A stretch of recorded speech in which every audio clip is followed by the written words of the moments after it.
మా అక్కగారైన sister Mary gold గారు దేవుని వాక్యం అందించబోతూ ఉన్నారు. వీరు 3 సంవత్సరాలు ఉపవాసం ఉండి ప్రార్థన చేయడం ద్వారా పరిశుద్ధాత్మతో నింపబడిన వారై ఆత్మ సంబంధమైన వరములు కలిగి ప్రభువుతో మాట్లాడుతూ దర్శనాల ద్వారా కళల ద్వారా ప్రభు సన్నిధిలో గడుపుతూ అనేక మందిని ఆత్మీయంగా సిద్ధపరుస్తూ బలపరుస్తూ ఉన్నారు.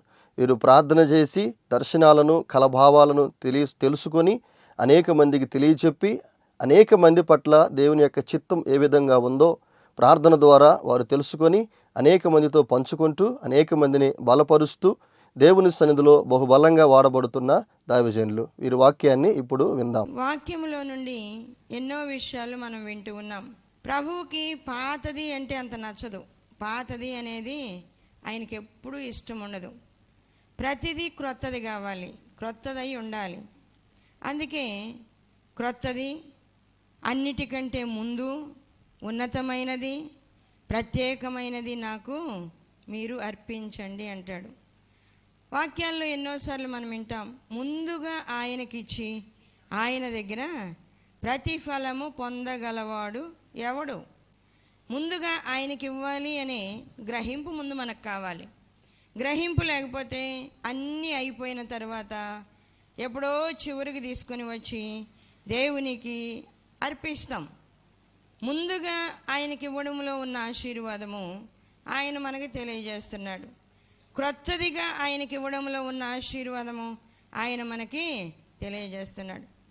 ప్రారంభము నుండి కూడా ప్రభువుకి క్రొత్తదే ఇష్టం, పాతయి అసలు ఇష్టం ఉండదు. పాతయి అనేది ఆయనకు అస్సలు ఇష్టం ఉండదు. పాతగిలిపోతుంది అంటే దాన్ని తీసేసి దాని ప్లేస్లో ఇంకొక రకంగా క్రొత్తది పెట్టేస్తాడు ప్రభు. ఏదైనా సరే ప్రారంభ దినాలలో ఆదాము హవ్వలని దేవుడు తయారు చేసినప్పుడు భూమి మీద వర్షం పడేది కాదంట. అసలు వర్షము అంటే మనుషులకి తెలియదు. ఆదికాండం 2వ అధ్యాయము 5వ వచనములో అది వరకు పొలమందలి ఏ పొదయు భూమి మీద నుండలేదు, పొలమందలి ఏ చెట్టును మొలవలేదు. ఏలయనగా దేవుడైన యెహోవా భూమి మీద వాన కురిపించలేదు, నేలను సేద్యపరచుటకు నరుడు లేడు. అయితే ఆవిరి భూమి నుండి లేచి నేల అంతటిని తడిపెను. భూమిని తడపడానికి అంతకుముందు వర్షం లేదు. నరుడు సేద్యం చేయడానికి, భూమిని సేద్యం చేయడానికి నరుడు లేడు. భూమిని సేద్యం చేయడానికి నరుడు లేడు. వర్షం అంటే ఏంటో తెలియదు. వర్షము పడడము అనే అనుభవం అక్కడ లేదు. వర్షం పడడం అనేది లేదు. నీళ్ళు ఎట్లా అనే మాటకి, భూమి మీద నీరు ఎట్లా అనే దానికి దేవుడు అక్కడ వివరణ ఇస్తూ ఉన్నాడు. నేల నుండి ఆవిరి లేచి భూమిని తడుపుతుందంట. నేల నుండి ఆవిరి లేచి భూమిని తడుపుతూ ఉంటుంది. దేవుని సన్నిధిలో మనము ప్రతి విషయాన్ని జ్ఞాపకం చేసుకున్నప్పుడు దేవుని యొక్క ప్రత్యేకత ఏంటో మనకి అర్థమవుతుంది. దేవుని యొక్క ప్రత్యేకత ఏంటిదో ప్రభు సన్నిధిలో అంతకుముందు వర్షము అనేది లేనప్పుడు, పొలమందలి ఏ పొదయు ఏ చెట్టును మొలవనప్పుడు, దేవుడైన యెహోవా భూమి మీద వాన కురిపించినప్పుడు అది వర్షము అంటే ఎవరికి తెలియదు. అసలు తెలియని విషయం గురించి మనకెవరైనా చెప్పినా కూడా మనం నమ్మం. ఇది ఇలా ఉందంట, ప్రభు ఇలా చేయబోతున్నాడంట, ప్రభు ఈ కార్యాన్ని జరిగించబోతున్నాడు అని మనం ఎవరమన్నా చెప్పామనుకోండి, అది ఎప్పుడూ లేదే, విచిత్రంగా ఉందే, వింతగా మాట్లాడుతున్నారే అనే ఆ ఆలోచన ఖచ్చితంగా వస్తుంది. ఆ సందర్భాన్ని బట్టి కొందరు నమ్మవచ్చు, కొందరు నమ్మకపోవచ్చు. కానీ దేవుడు చేసేది మాత్రం సత్యం. అది ఖచ్చితంగా జరిగి తీరుతుంది. భూమి మీద వర్షం లేనప్పుడు నోవాహు దినాలలో దేవుడు నోవాహుకి ఓడని తయారు చేయమన్నాడు. భూమి మీద నేను వర్షము కురిపించబోతున్నానంటే నోవాహు అడిగాడేమో, వర్షం అంటే ఏంటి ప్రభువా? అసలు వర్షం అంటే ఎలా? నేలలో నుంచి ఆ వర్షము చుక్కలు చుక్కలుగా, నీళ్లు చుక్కలు చుక్కలుగా పైకి వస్తాయి, అదే వర్షం అంటే? అంటే కాదు నోవాహు, ఆకాశం నుంచి భూమి మీదకి పడుతుంది. అలా దేవుడు నోవాహుకి వివరించిన తర్వాత నోవాహు ఓడని తయారు చేయడం ప్రారంభించాడు. అది కొత్త విషయం, జనులకు తెలియదు. కొత్త విషయాన్ని దేవుడు తెలియజేశాడు. నోవాహు ద్వారా అది ఏంటో చూపించాడు. నోవాహు ద్వారా చూపించాడు. నోవాహుకి అప్పుడు అర్థమైంది, ప్రభు వివరించినందువలన నోవాహుకు అర్థమైంది. ఆ తరువాత నిజంగానే ఓడను తయారు చేయడం, ఓడను సిద్ధపరిచిన తరువాత జంతువులన్నిటినీ, పవిత్రమైన వాటిని, ఆ తరువాత కొన్ని అన్ని జంతువులు, అన్ని పురుగులు, అన్ని పక్షుల్లో నుంచి రెండింటిని దేవుడు నోవాహు దగ్గరికి రప్పించడం. నోవాహు వాటిని చేర్చుకొని లోపల అన్ని విధాలుగా సిద్ధపరుచుకున్నాడు. వాటి ఆహారాన్ని, వాటిని ఏ స్థలంలో ఎలా ఉండాలో అన్ని విధాలుగా సిద్ధపరిచాడు. ఆ తరువాత భయంకరమైన ప్రచండ వర్షం. అప్పుడు తెలిసింది మనుషులకి, వర్షం అంటే ఎలా ఉంటుందా. చాలా మంది ఓడలోకి పిలిస్తే ఎందుకు రాలేదు, అది కొత్త విషయం కాబట్టి, అది నమ్మడానికి వీల్లేదు కాబట్టి. వర్షం అయితే ఇప్పుడు దాకా ఎందుకు రాలేదంట, ఇప్పుడు దాకా రాలేదంటే ఇప్పుడు వస్తుందా, ఇప్పుడు వస్తే వర్షం వస్తుంది, వర్షం అంటే ఎలా ఉంటుందని మనం నమ్మాలా? ఎలా నమ్ముతాం? మనకు తెలియని విషయం గురించి మనం ఎలా నమ్మగలము? మనకు తెలియని విషయం గురించి మనం నమ్మమని నోవాహు ఎంత మందిని పిలిచినా కూడా నోవాహునంట అందరూ హేళన చేశారంట. విచిత్రంగా చెబుతున్నారయ్యా. ఈ రోజుల్లో కూడా ప్రార్థన చేస్తూ ప్రభు ఇలా మాట్లాడాడు అనగానే చాలా విచిత్రంగా ఉంది మీరు చెప్పేయన్ని. మేము నమ్మలేకపోతున్నాం. ఇలాంటి మాటలు ఎవరికి చెప్పలేదే, మీకే ఎందుకు చెప్పాడు? నమ్మలేని పరిస్థితులు. నోవాహు విషయంలో కూడా అలానే జరిగింది. నోవాహు అందరినీ పిలిచాడు. అందరినీ పిలిచినప్పుడు వాళ్ళు ఎవరు కూడా రాకపోగా హేళన చేసి భయంకరంగా, ఒకవేళ ఎవరన్నా మనసు మార్చుకొని వస్తాము అనుకొని ఆ సిద్ధపాటు తెచ్చుకుంటూ ఉండగానే వాళ్ళని జడగొట్టేశారనమాట. ఎవరిని ఆ ఓడలో ప్రవేశించనీయకుండా. దేవుని సన్నిధిలో అది కొత్త అనుభవము, క్రొత్తది. అసలు ఎవరికి తెలియదు. అప్పుడు తెలియనప్పుడు దాన్ని క్రొత్తదిగా దేవుడు తయారు చేశాడు. క్రొత్తదిగా తయారు చేసినప్పుడు అందరికీ అది తెలిసింది. అప్పుడు తెలిసిన తర్వాత ఏమైపోద్ది? అది తెలిసిన కొంతకాలానికి అది పాతది అయిపోద్ది. ఏదైనా తెలిసిన తర్వాత అది పాతదిగా మార్చబడుతుంది. ఆ కొత్తదాన్ని దేవుడు చేసిన తర్వాత అది క్రమేణా అది పాతదిగా మారిపోతూ ఉంది. ఆ తరువాత సొదొమ గొమొర పట్టణాలను గురించి మనం వాక్యంలో చదివినప్పుడు, ధ్యానించినప్పుడు, సొదొమ గొమొరల పట్టణముల పాపము బహుఘోరమైనదైనప్పుడు దేవుడు అక్కడ కొత్త అనుభవాన్ని మళ్ళీ చూపించాడు. వాళ్ళ పాపము చాలా ఘోరమైనదైనప్పుడు దేవుడు అగ్ని గంధకములను ఆకాశం నుండి కురిపించాడు. వర్షం పడింది, అబ్బా వర్షం పర్వాలేదులే అనుకున్నారు.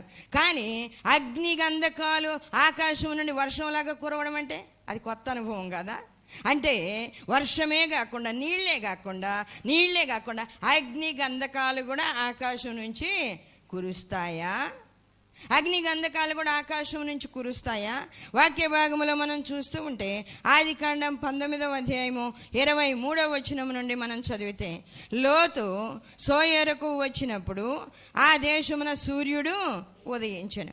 అప్పుడు యెహోవా సొదొమ మీదను గొమొర్రా మీదను యెహోవా యొద్ద నుండి గంధకమును అగ్నిని ఆకాశము నుండి కురిపించి ఆ పట్టణములను, ఆ మైదానమంతటిని, ఆ పట్టణములలో నివసించు వారినందరినీ, నేల మొలకలను నాశనము చేశాను. అయితే లోతు భార్య అతని వెనుక నుండి తిరిగి చూచి ఉప్పు స్తంభమాయెను. తెల్లవారినప్పుడు అబ్రహాము లేచి తాను యెహోవా సన్నిధిని నిలిచిన చోటికి వచ్చి సొదొమ గొమొర్రాల తట్టున ఆ మైదానపు ప్రదేశపు యావత్తును చూడగా, ఇదిగో ఆ ప్రదేశపు పొగ ఆవపు పొగవలే లేచుచుండెను. దేవుడు ఆ మైదానపు పట్టణములను పాడు చేసినప్పుడు దేవుడు అబ్రహామును జ్ఞాపకము చేసుకొని లోతు కాపురమన్న పట్టణములను నాశనము చేసినప్పుడు ఆ నాశనము మధ్యన లోతు నశించకుండా అతన్ని తప్పించను. లోతు నశించిపోకుండా అతన్ని తగ్గించాడు. ఇది తప్పించాడు. ఇదొక కొత్త అనుభవం. వర్షం పడ్డం ఒక అనుభవం అయితే, అసలు నేల నుంచి ఆవిరి లేచి నేలను తడిపేది అసలు ప్రారంభంలో ఉంది.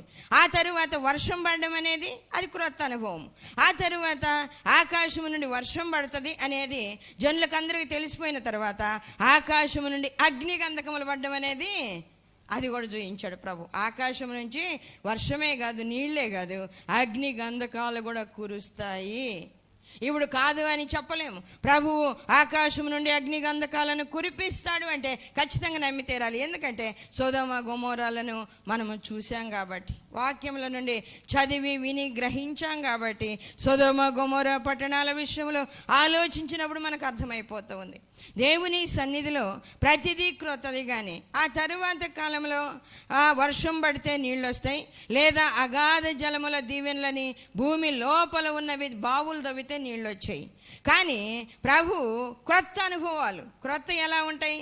మోషేతో దేవుడు చెప్తూ ఉన్నాడు, ఆ బండను కొడితే నీకు నీళ్లు వస్తాయి. అంటే బండ పైనున్న బండ, నేలలో ఉన్న బండ అయితే ఆ బండకు బోరేయడమో లేకపోతే త్రవ్వడమో చేస్తే దానిలో నుంచి నీళ్ళు వస్తాయని తెలుసు వాళ్ళకి. బావులు తవ్వారు, నీళ్ళు వచ్చినాయి, వాళ్ళకి తెలుసు ఆ విషయం. మోషే తను భార్యగా చేసుకున్న ఆ సిప్పోరాను కలుసుకున్నది కూడా బావి దగ్గరే. యాకోబు రాహేలును కలుసుకుంది బావి దగ్గరే. అబ్రహాము బావులు తవ్వించాడు, ఫిలిస్తీన్ల దేశంలో కూడా బావులు తవ్వించాడు. వాళ్ళు ఆయన నివసించిన కాడ నీళ్లు కావాలి కాబట్టి బావులు తవ్వించారు. అలాంటి అనుభవం వాళ్ళకి తెలుసు.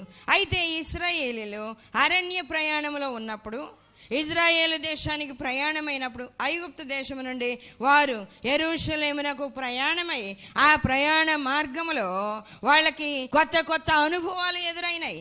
దేవుడు మొదట ఏం చేశాడు? భూమి మీద మొలకలను మొలిపించాడు, చెట్లను మొలిపించాడు. ఆ చెట్ల నుండి ఆహారాన్ని కోసుకొని వాళ్ళు తినేవాళ్ళు, పండ్లు కోసుకొని తినేవాళ్ళు. ఆదాము హవ్వలు పాత నిబంధన భక్తులకి, ఆ కాలములో ఉన్న వారికి ఆ అనుభవమే తెలుసు. పండ్లు కోసుకోవాలి, దేవుడు చెట్లని ఇచ్చాడు, ఆ పండ్లను కోసుకొని మనము ఆహారాన్ని భుజించాలి అనే విషయం వాళ్ళకి తెలుసు. కానీ ఆ తరువాత అనుభవంలో ఏమైంది? క్రొత్తదాన్ని దేవుడు అనుగ్రహించాడు. క్రొత్తది ఏంటి అంటే ఆకాశం నుండి ఆహారం కురవడం. వర్షం పడ్డం తెలిసింది, తర్వాత అగ్నిగంధకాలు కురవడం తెలిసింది, ఆకాశం నుండి ఆహారం కురవడం మూడో అనుభవం. తెలుసా? ఒక్కొక్క వాక్యం చదివేటప్పుడు ఎంత ఆశ్చర్యం! ప్రభువా, నువ్వు మాత్రమే ఇవన్నీ చేయడానికి శక్తి కలిగిన దేవుడవు, సమర్థుడవు. ఇంక ఎవరికి ఇలాంటి అనుభవాలు లేవు ప్రభువా, ఎవరు ఇలాంటివి చేయలేరని ప్రతి వాక్య భాగాన్ని చదివినప్పుడు, ధ్యానించినప్పుడు దేవుణ్ణి స్తుతించకుండా ఘనపరచకుండా ఉండలేం. ఆకాశం నుండి వర్షం పడింది, ఆకాశం నుంచి అగ్నిగంధకాలు పడ్డాయి, ఆకాశం నుండి ఆహారము కురిసింది. మన్నా ఆహారం అంట ఆకాశం నుంచి పడిందంట, భూమి మీద నుంచి లేవలా. ఆవిరిలాగా నేలలో నుంచి పైకి లేచి అది ఆ కొత్తిమీర గింజల్లాగా ఆహారంలాగా తయారవ్వలేదు. ఆకాశం నుండి పడిన ఆ మంచు కొత్తిమీర గింజల వలె, ఆ తీయని ఆపూపము వలె ఉన్నాయంట. అంటే తీయగా తేనెతో చేయబడినవిగా ఉన్నాయి. ఆహారము, పండ్ల రుచి వాళ్ళు ఎరిగి ఉన్నారు. కానీ ఇది ఏదో క్రొత్త రుచే, ఇదేంటో మనకు తెలియలేదే. చూడండి వాక్య భాగంలో నిర్గమకాండం 16వ అధ్యాయంలో రాయబడుతూ ఉంది. ఇశ్రాయేలీలు దాన్ని చూచినప్పుడు అది ఏమైనది తెలియక ఇది ఏమి అని ఒకరితో ఒకరు చెప్పుకున్నారంట. ఇది ఏమి అని చెప్పుకున్న దానినే వాళ్ళు తెలియదు కాబట్టి, ఇది ఏమిటో తెలియదు కాబట్టి దానికి మన్నా అనే పేరు పెట్టారు. దేవుని సన్నిధిలో ఆకాశము నుండి ఆహారం 32వ వచనం మనం చూస్తే, మరియు మోషే ఇట్లనెను, యెహోవా ఆజ్ఞాపించినదేమనగా, నేను ఐగుప్తు దేశము నుండి మిమ్మల్ని బయటికి రప్పించినప్పుడు అరణ్యములో తినుటకు నేను మీకు ఇచ్చిన ఆహారమును మీ వంశస్థులు చూచునట్టు వారు తమ యొద్ద ఉంచుకొనుటకు దానితో ఒక ఓమేరు పట్టు పాత్రను నింపుడని. అంటే తెలియదు కదా వాళ్ళకి, చెట్ల ఆహారము, చెట్ల పండ్లు తెలుసు, కానీ ఇలాంటి ఆహారం ఆ తర్వాత కూడా లేదు. ఇలాంటి ఆహారము ఆ తర్వాత లేదు. నోవహు కాలంలో ప్రారంభమైన వర్షము ఈ రోజు వరకు కంటిన్యూ అవుతుంది. ఆ సొదొమ గొమొరాలను కాల్చిన అగ్నిగంధకాలు మళ్ళీ లేవు. అంటే అగ్ని పర్వతాలు పొంగుతున్నాయి, అక్కడ కాలిపోతున్నాయి, అది వేరే విషయం. కానీ ఆకాశం నుంచి దేవుడు అగ్నిగంధకాలను అగ్నిని కురిపించడం అనేది మళ్ళీ కనబడలేదు. కానీ ఇక్కడ ఈ విషయంలో కూడా మళ్ళీ లేదు. ఆకాశం నుండి ఆహారం పడ్డం అనే అనుభవము లేదు. కాబట్టి మోషేతో దేవుడు ఏమన్నాడంటే, మీ తర్వాత వాళ్ళు వచ్చి చూడడానికి, వాళ్ళకి తెలియని ఈ విషయాన్ని వాళ్ళు చూడడానికి ఒక పాత్రలో ఈ మన్నాను నింపి ఉంచండి అని చెప్తూ ఉన్నాడు. ఒక పాత్రలో ఈ మన్నాని నింపి ఆ పెట్టెలో పెట్టండి అని చెప్పి దేవుడు వాళ్ళకి నేర్పిస్తూ ఉన్నాడు. ఇది ఏంటి అనేది వాళ్ళకి అర్థం కాక దానికి మన్నా అనే పేరు పెట్టేశారు. మన్నా అంటే అది అసలు పేరు లేదు, తెలియదు అనమాట. ఇది ఏంటో తెలియదు అనే దానికి మన్నా అనే అర్థం వచ్చేటట్టుగా ఆ అర్థాన్ని పెట్టారు. ఆ మాటకు అర్థమే అది. ఇది ఏంటో తెలియదు అనేదే మన్నా అంటే. అలాంటి దేవుడు కొత్త అనుభవాలను వాళ్ళకి ఇచ్చాడు. బండలో నుండి నీళ్ళు ఇవ్వడం, వర్షం రావడం తెలుసు, బావులు తవ్వితే నీళ్లు రావడం అనేది తెలుసు, కానీ బండను కొట్టగా నీళ్లు రావడం అనేది, బండను కొట్టగా నీళ్లు రావడం అనేది చాలా ఉన్నతమైన అనుభవము.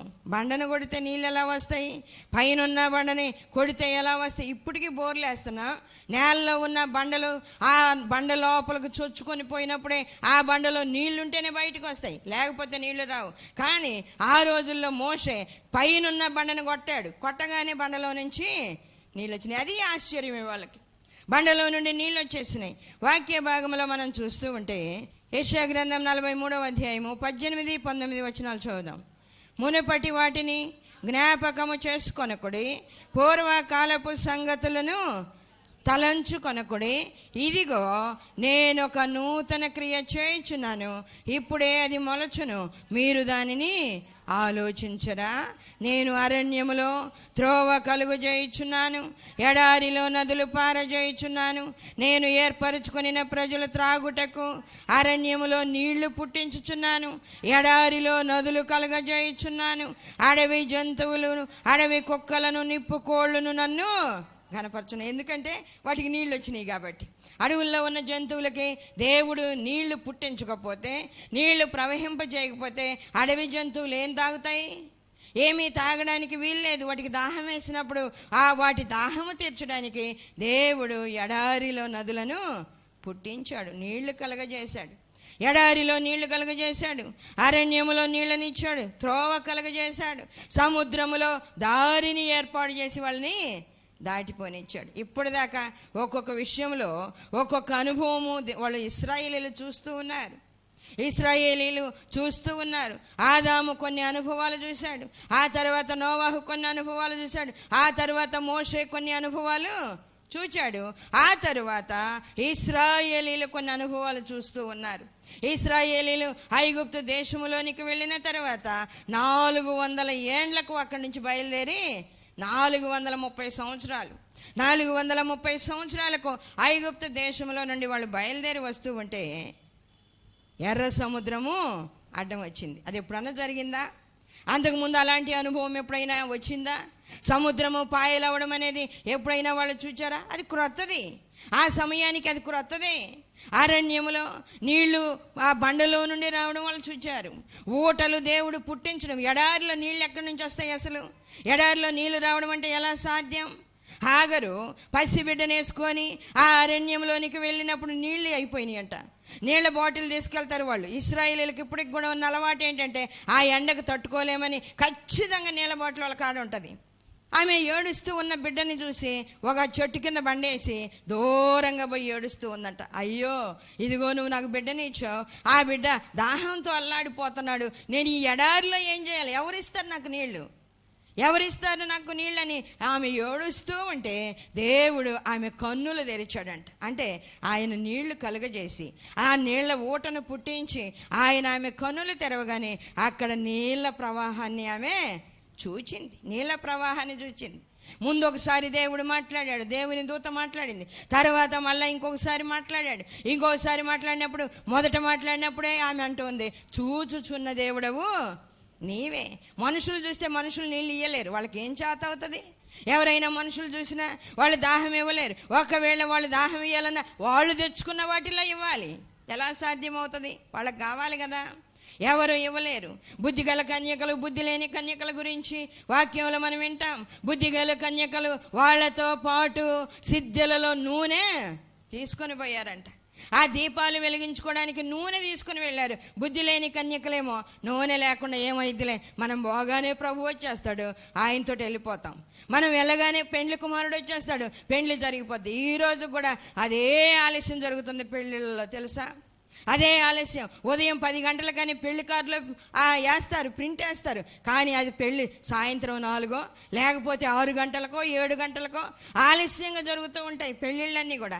పెండ్లి కుమారుడు, బైబిల్లో కూడా పెండ్లి కుమారుడు రావడం ఆలస్యం అయిపోయింది. ఆలస్యం అయిపోగానే వాళ్ళని టెస్ట్ చేయడానికి ప్రభువు ఆలస్యం చేయించితే ఆ ఆలస్యం అయిందిలే అని చెప్పి వాళ్ళందరూ అంటే కునికి నిద్రపోయారంట. అందరూ కునికి నిద్రపోతే ఇదిగో పెండ్లి కుమారుడు వచ్చేస్తూ ఉన్నాడు, లేవండి అంటే లేచి ఎవరి దీపాలు వాళ్ళు వెలిగించుకుంటున్నారు. ఎవరి దీపాలు వాళ్ళు వెలిగించుకుంటుంటే ఆ బుద్ధి లేని కన్యకల యొక్క దీపాలు వెలగడంలా, ఎందుకంటే నూనె అయిపోయింది. రాత్రి అంతా వెలిగించే పెట్టుకున్నారు కాబట్టి నూనె అయిపోయింది. అందువల్ల వాళ్ళ దీపాలు వెలగకపోతే అప్పుడు బుద్ధిగల కన్యకల దగ్గరికి వచ్చి మాకు కొంచెం నూనె పోయండి, మాకు కొంచెం నూనె పోయండి అంటే వాళ్ళు అంటున్న మాట అదే. ఎవరైనా నీళ్లు తెచ్చుకున్నప్పుడు ఇదిగో మాకు దాహం వేస్తుంది కొంచెం నీళ్ళు ఏంటంటే మా నీళ్లు మాకే చాలు, మేము మీకు ఎలా ఇవ్వగలం, మా నీళ్లు మాకు సరిపోవు, మాకు కావాలి, మాకు అవసరత ఉంది, మేము మరలా తిరిగి ఇంటికి వెళ్ళేదాకా ఈ నీళ్లు మాకు కావాలి కాబట్టి మేము ఇవ్వలేమంటారు. అలాగే బుద్ధిగల కన్యకలు కూడా అంటూ ఉన్నారు, ఇది మీకు మాకు చాలదు, మీకు ఇచ్చామనుకోండి అప్పుడు మా దీపాలు కూడా వెలగవు, మధ్యలోనే ఆరిపోతాయి. అప్పుడు మేమేం చేయాలి? పెండ్లి కుమారుని ఎదుర్కోవడానికి మాకు ఏం మాత్రం ఇంకా అవకాశం ఉండదు. కాబట్టి మేము మాత్రం ఇప్పుడు ఈ నూనెను ఇవ్వలేము. అలాగే ఆ అరణ్యంలో హాగరు ఏడుస్తూ ఉంటే మనుషులు ఎవరూ కనబడలేదు, కానీ దేవుడు వచ్చి ఆయన ఆమె కన్నులు తెరిచి ఆ నీళ్ళ ఊటను ఆమెకు చూపిస్తే ఆమె ఆ నీళ్ళ ఊటను చూసి చూచుచున్న దేవుడవు నీవే అని చెప్పింది. అలాంటి ఆశ్చర్య కార్యాలు దేవుడు మాత్రమే చేయగలడు. వాక్య భాగంలో మనం చూస్తే యెషయా గ్రంథం 44వ అధ్యాయం 3వ వచనంలో, నేను దప్పిగలవాని మీద నీళ్లను, ఎండిన భూమి మీద ప్రవాహ జలములను కుమ్మరించెదను, నీ సంతానము మీద నా ఆత్మను కుమ్మరించెదను, నీకు పుట్టిన వారిని నేను ఆశీర్వదించెదను. వాక్య భాగంలో యాకోబుతో చెప్తూ ఉన్నాడు. వాక్యంలో 44వ అధ్యాయము 2వ వచనంలో కూడా చూస్తే, నిన్ను సృష్టించి గర్భములో నిన్ను నిర్మించి నీకు సహాయము చేయవాడైన యెహోవా ఎలాగూ సెలవిచ్చుచున్నాడు, నా సేవకుడు వగు యాకోబు, నేను ఏర్పరచుకుని యెషూరును భయపడకము, నేను దప్పిగలవాని మీద నీళ్లను, ఎండిన భూమి మీద ప్రవాహ జలమును క్రొమ్మరించేదను. భయపడద్దు, నీకు నీళ్లు కావాలని భయపడద్దు. క్రొత్త విధంగా క్రొత్తదిగా ఏదైనా నేను చేయగలను. ఆయనకి అసాధ్యమైంది ఏముంది? ఏదైనా చేయగలడు. ఆహారాన్ని ఇవ్వగలడు, నీళ్లను ఇవ్వగలడు, పొలం పండించుకోవడానికి, ఆ ఎడారుల్లో పంటలు వేయడానికి, చెట్లు నాటడానికి వీలు కానప్పుడు ఆయన ఆకాశం నుండి ఆహారాన్ని అనుగ్రహించిన దేవుడు. ఆయన ఆకాశం నుండి ఆహారాన్ని అనుగ్రహించిన దేవుడు. అలాగే ఎండిన భూమిలో ఎడారిలో ఊటలను పుట్టించగలిగిన దేవుడు, ఊటలను పుట్టించగలిగిన దేవుడు. నిజంగా ఒక్కొక్క వాక్యము ఎంత అద్భుతమైంది. గిద్యోను ప్రార్థన చేస్తూ ఉన్నాడు, ప్రభువా నాకు ఒక సూచన కావాలి, ఇదిగో నీవు నన్ను దర్శించావని, నీవు నాతో మాట్లాడావని, నేను ఈ పని చెయ్యాలి అని, ఈ యుద్ధం నేను చెయ్యాలి అని నిజంగా నీవు చెప్పుంటే నేను ఒక సూచన అడుగుతున్నా, నాకు చేయమన్నాడు. ఏంటి అడుగు గిద్యోను అంటే, గిద్యోను అడుగుతూ ఉన్నాడు, నేను గొర్రె బొచ్చుని ఎండబెడతాను, ఆ బొచ్చు మాత్రమే తడవకూడదు, చుట్టూ నేల తడవాలి. సరే గిద్యోను అన్నాడు. ఆ రాత్రి కాలంలో ఆ గొర్రెబొచ్చు మాత్రమే తడవకుండా చుట్టూ నేలంతా భయంకరంగా తడిసిపోయింది, వర్షం వచ్చినట్లుగా. ఆ నీళ్లు భయంకరంగా పడినట్టుగా ఆ చుట్టూ ఉన్నది నేలంతా కూడా తడితడిగా ఉంది. గిద్యోనికి ఒక్కదానితో తృప్తి కలగడం వల్ల, నమ్మకం కలగడం వల్ల మళ్ళీ 2వ రోజు అడిగాడు, ప్రభువా ఇంకొకసారి నేను అడుగుతానయ్యా. ఏంటి గిద్యోని అడుగంటే, ఈసారి గొర్రెబొచ్చు మాత్రమే తడవాలా, చుట్టూరు నేల మీద ఒక్క చుక్క కూడా నీళ్లు పడకూడదు. చూడండి, మనం మనుషులం, మనం నమ్మలేనప్పుడు నీవు నమ్మేదాకా ప్రభువు నీకు ఆయన కార్యాలు చూపిస్తూనే ఉంటాడు. ఆయన ఏమాత్రం నిన్ను విడిచిపెట్టడు. నీవు నమ్మకం కలిగేదాకా, నీవు ఆయనను హత్తుకునేదాకా, ఆయనను విడువక పట్టుకునేదాకా ఆయన నీకు అన్నిటినీ తెలియజేస్తాడు.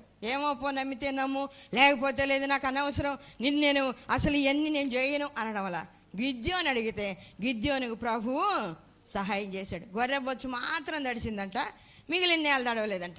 తెల్లవారి లేచి ఆయన ఒక గిన్నె తీసుకొని ఆ గొర్రెబొచ్చుని పిండితే చాలా నీళ్లు వచ్చినాయి. దేవుని ఆశ్చర్య కార్యాలు, ఆయన అలాంటి ఉన్నతమైన కార్యాలు మన జీవితాల్లో ఎన్నో చేస్తున్నాడు. ఆ రోజుల్లోనేనా? ఇప్పుడు క్రొత్త అనుభవాలు లేవా? నీవు ఆత్మ సంబంధివిగా దేవుని మీద ఆనుకోగలిగితే నీ పట్ల కూడా ఆయన ఆశ్చర్య కార్యాలు జరిగిస్తాడు. నీ పట్ల కూడా ఆశ్చర్య కార్యాలు జరిగిస్తాడు. నిజంగా ఏమీ శక్తి లేని వారికి, చదువు రాని వారికి, ఆ భాషలు మాట్లాడడం రాని వారిని తీసుకొచ్చి ఆయన నిలబెడితే ఆయన కార్యాలు జరిగిస్తూ ఉన్నారు. ఆయన కార్యాలు వాళ్ళ ద్వారా జరుగుతూ ఉన్నాయి. ఆయన అద్భుత కార్యాలు చేస్తూ ఉన్నాడు. పిలుచుకొచ్చి ఇదిగో నువ్వు నిలబడు అనగానే ఆ నోటిని దేవుడు ముట్టి ఆ ఉన్నతమైన అనర్గళంగా మాట్లాడగలిగిన శక్తిని వాళ్ళకి అనుగ్రహిస్తూ ఉన్నాడు. తెలియజేస్తూ నేను ముగిస్తున్నాను. దేవుడి మాటలు దీవించును గాక. ప్రార్థన చేసుకుందాం. అవును ప్రభువా, నన్ను బలపరచు. ఇదిగో ఈరోజు వాక్యము ద్వారా మీరు మాట్లాడారు, మీకు వందనాలు నాయన. పాతవి అంటే మీకు ఇష్టం లేదు, క్రొత్తవి కావాలి ప్రభా. అవును నాయన, హృదయాలు క్రొత్తగా మార్చబడాలి. క్రొత్త ఆకాశము, క్రొత్త భూమిని మీరు ఎలా తయారు చేస్తున్నారు అలాంటి నైనా క్రొత్తదిగా కనబడే హృదయాలు కావాలని మీరు కోరుకుంటున్నట్లుగా నా హృదయము మలచబడ్డానికి కృప దయచేయమని ప్రభువుని అడుగుదాం, ప్రార్థన చేద్దాం. మహాగణుడా, పరిశుద్ధుడా, సర్వాధికారి, జీవాధిపతి, మీకే వందనాలు, స్తుతులు, స్తోత్రాలు ప్రభా. బిడ్డలందరినీ దర్శించండి, ఆత్మతో నింపండి, మీ హస్తాల్లో దాచుకోండి, ప్రార్థనలో పట్టుదల దయచేయండి. పాతవి గతించను, ఇదిగో సమస్తమును క్రొత్తవైననే నాయన మాట ప్రకారంగా ప్రతి హృదయము, ప్రతి గృహము క్రొత్తగా మార్పు చెందడానికి కృప దయచేయండి. ఆత్మతో నింపండి ప్రభువా. ఈ చివరి దినాల్లో, భయంకరమైన దినాల్లో మేమున్నాం నాయన. నా తండ్రి, మీ కార్యాలు మా ఏళ్ళ జరిగించి నాయన క్రొత్తగా నాయన మార్పు చెందడానికి కృప దయచేయండి. భక్తితోనూ నాయన విశ్వాసముతోనూ, నీతితోనూ, పరిశుద్ధతతోనూ ఎంతో జాగ్రత్తగా నాయన జీవించడానికి కృప దయచేయండి. నాయన పరిశీలనగా హృదయాన్ని నాయన నా తండ్రి దిద్దుకోవడానికి, చూచుకోవడానికి కృప దయచేయండి ప్రభా. మీకే వందనాలు. ప్రతి బిడ్డను దర్శించండి, నూతన ఆశీర్వాదాల బిడ్డలకు దయచేయండి. ఎంతోమంది సమస్యలతో ఈరోజు కూడా ఏడుస్తూ ఉన్నారు ప్రభా. హాస్పిటల్లో ఉన్న వాళ్ళు ఉన్నారు నాయన, వివాహాలు జరగని వాళ్ళు ఉన్నారు, ఉద్యోగాలు లేని వారు ఉన్నారు, ఆర్థికంగా నలిగిపోతూ చితికిపోతూ ఉన్న వాళ్ళు ఉన్నారు ప్రభా. దురాత్మల చేత పీడించబడే వాళ్ళు ఉన్నారు, నెమ్మది లేని వాళ్ళు ఉన్నారు ప్రభా. ఆ బిడ్డలందరినీ దర్శించండి. ఆన్లైన్లో వాక్యం వింటున్న బిడ్డలను దర్శించండి నాయన. మీ చిత్తమంతయు బిడ్డల పట్ల నెరవేర్చండి. ఆటంకపరిచే సాతాను క్రియలన్నిటిపై జయమివ్వండి. ప్రతి బిడ్డ జీవితంలో నైనా క్రొత్త నా తండ్రి, క్రొత్త ఆశీర్వాదాలు, క్రొత్తగానైనా మీ ఆత్మ ద్వారా పొందుకునే దీవెనలు ప్రభా బిడ్డలకు దయచేయండి. పరిపూర్ణ శక్తిని దయచేయండి, నెమ్మది దయచేయండి ప్రభా. వాక్యం వింటూ ఈ ప్రార్థనలో ఏకీభవిస్తున్న ప్రతి బిడ్డను దర్శించండి. ఇప్పుడే మీరు తాకి ఆత్మతో నింపి నడిపించమని అడుగుతున్నాం ప్రభా. క్రొత్త ఆకాశంలో, క్రొత్త భూమిలో నిలబడగలిగిన కృపను, భాగ్యాన్ని ప్రతి బిడ్డకు దయచేసి మీ నామానికి అత్యధికమైన మహిమ వచ్చే విధంగా బహుగా దీవించి వర్ధిల్ల చేయమని, పరిపూర్ణంగానైనా మీ చిత్తము చేయనట్లుగా మీ బిడ్డలందరికీ నేర్పించమని మీకు అప్పగించుకుంటూ యేసయ్య పరిశుద్ధ నామములో అడుగుచున్నాము తండ్రి, ఆమేన్. మరిన్ని వివరముల కొరకు మమ్మలను సంప్రదించవలసిన చిరునామా marigold foundation, holy spirit church, Vishwanathapuram, Podili, Prakasam జిల్లా, పిన్ కోడ్ 523240. మా ఫోన్ నెంబర్స్ 8500084841, మరి ఒక ఫోన్ నెంబర్ 8500084841.